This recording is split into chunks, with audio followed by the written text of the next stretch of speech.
crypto dead? Is the Clarity Act dead? Let's talk about what's happening now. The goalposts have been moved once again because guess what? Your politicians are the bankers' bitches. Let's get into it.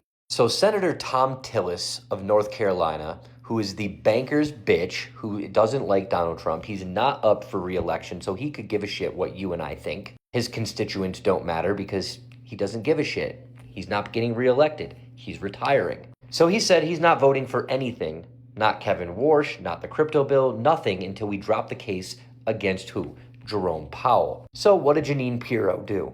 She dropped the case just a couple days ago. Then what did Tillis say? Instead of saying, great, let's move forward with this bill, he said, no, wait a minute, we're also now going to push it back even further and add ethics rules.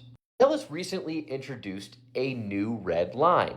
He wants ethic rules added to the bill, specifically targeting politicians involved in crypto projects. Who could he be talking about? Maybe the president of the United States and his fucking meme coin that he launched and then rugged and made $1 billion on?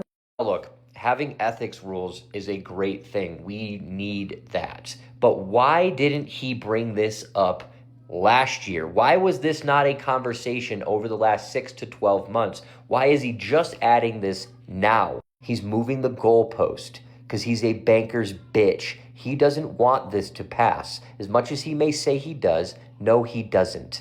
He could honestly care less. He's probably getting paid massive amounts of money behind the scenes by the bankers. You guys know that fraud and corruption in our government is just rampant.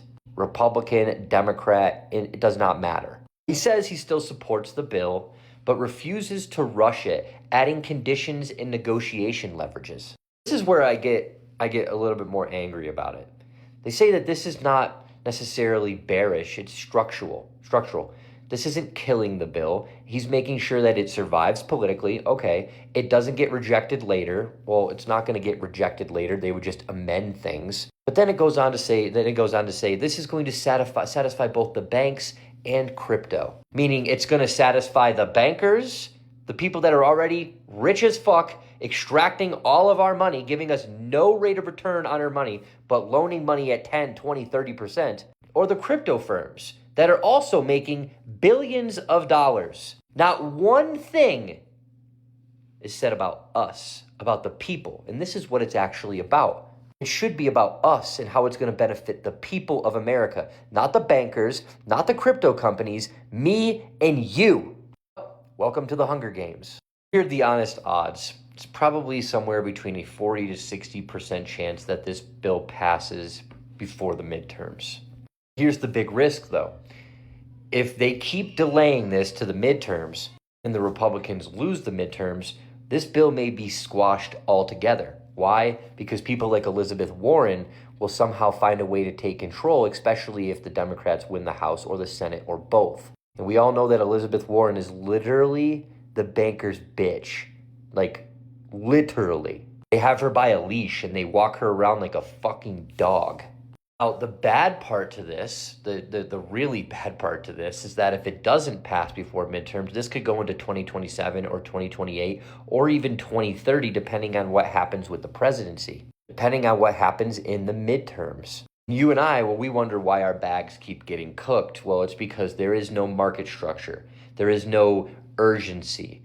The trillions of dollars that myself and others have told you are going to come into the crypto market will not come in without this bill. Now, I'm not saying that this bill won't eventually pass, but I do not want to wait another 3 fucking years for another rally in this market. And I don't think the United States government can wait. I mean, you see what's happening in the Strait of Hormuz, right?